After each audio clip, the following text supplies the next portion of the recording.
Oh, today we have some great tips for you for the month of October. Well, obviously our temperatures are starting to cool off and a lot of the plant growth in the landscape is going to begin to slow down as well. Well, I wanted to start today with some turf tips for you. Well, we have here a zoysia grass lawn, one of the warm season turf grasses, and now would be a good time before the killing frosts come in to go ahead and clean up and do a nice trimming and nice edging along the borders of your turf grasses and some of your flower beds. On your warm season grasses especially. Because they're slowing down, if you create a nice clean trimmed edge, that will hold throughout the whole winter because the plant growth is going to slow down and stop as soon as the frost comes, and you have a nice clean edge to your garden the rest of the winter. Now over here we have some tall fescue grass, some of the cool season grasses, and some of the tips you want to remember for these grasses are this is still a good time to go ahead and overseed or reseed or establish a cool season grass such as tall fescue. You can do that still through the month of October, at least up through the middle of October. And your cutting height for your cool season grasses at this time should be at about 2.5 inches. Now this is also a good time. I know we've got a few weeds hiding in here. Some of the dandelions are really going to start taking off now. They like the cooler weather. Some of the broadleaf weeds that pop up during the winter months or the cooler months.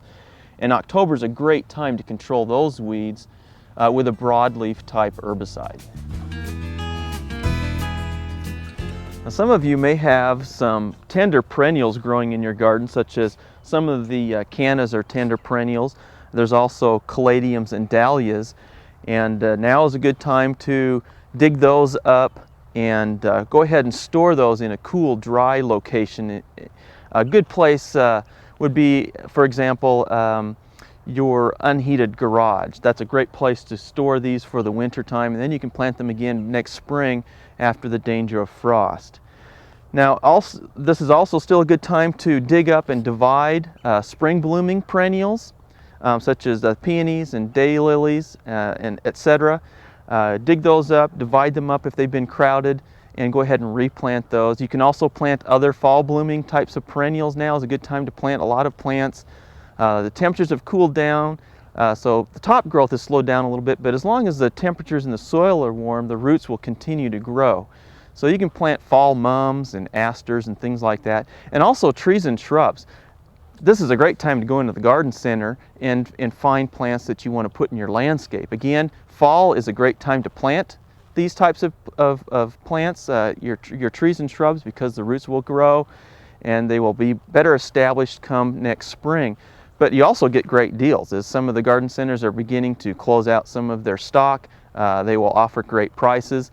And if you're looking for some good fall color, now's a good time to go in there and view the plants in the garden center before you buy them with the fall color that they have.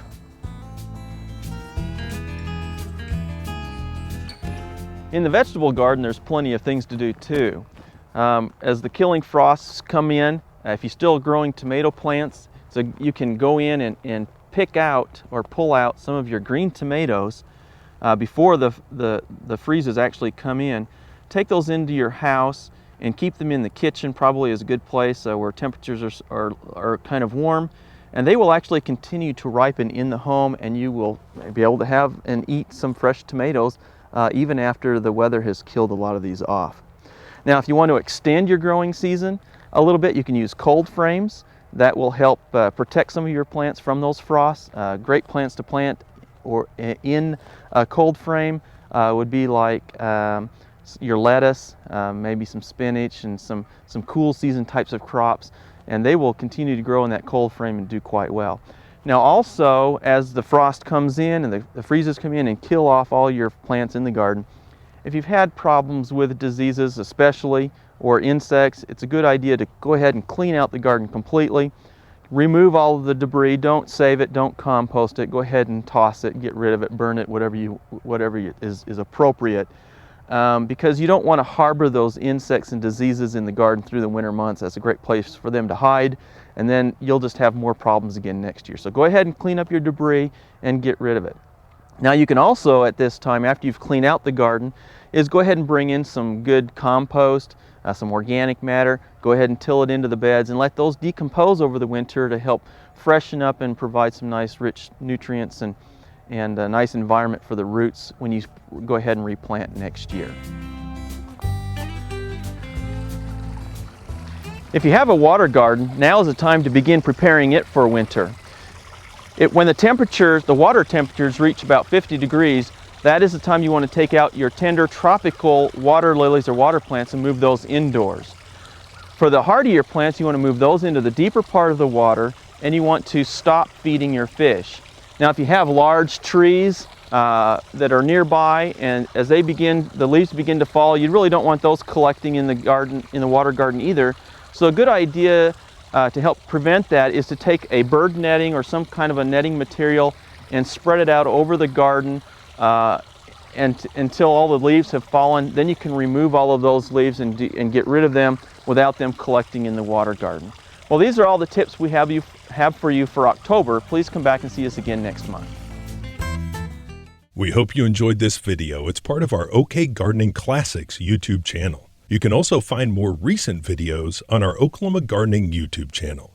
And join us on social media for great gardening tips, photos, and discussion.